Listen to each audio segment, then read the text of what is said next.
color management is a must-do task. It's not much of a task, really.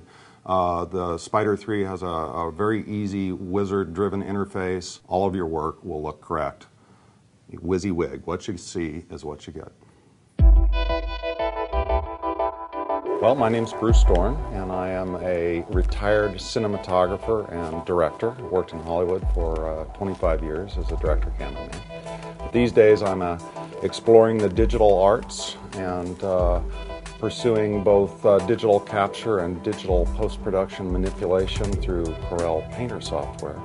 And I provide imagery to corporations as a location photographer, beauty photographer, adventure photographer. So I'm either spending my days chasing wild animals or wildly good-looking people.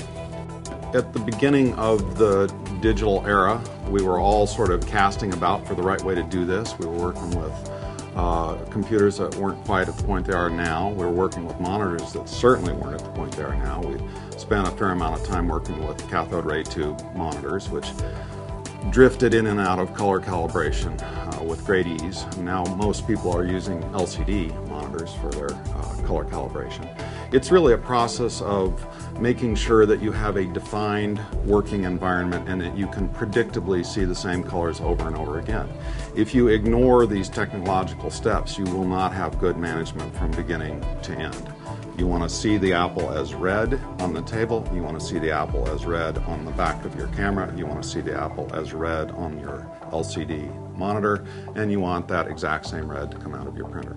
This is color management, and color management is critical from capture to output.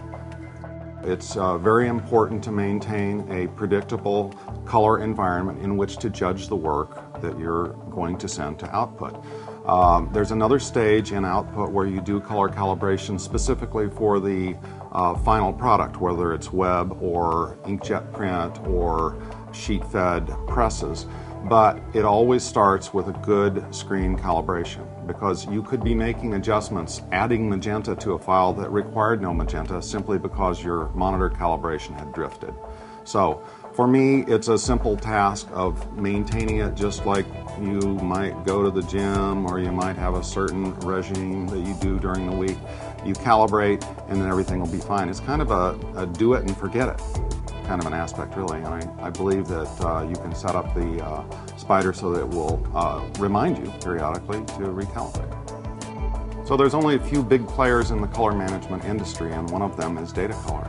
And they have the Spyder3 Elite, which is a terrific and very compact analyzing bug that you put on the screen. Works great, takes advantage of the deep history that Datacolor has in color management in other industries where color management is critical.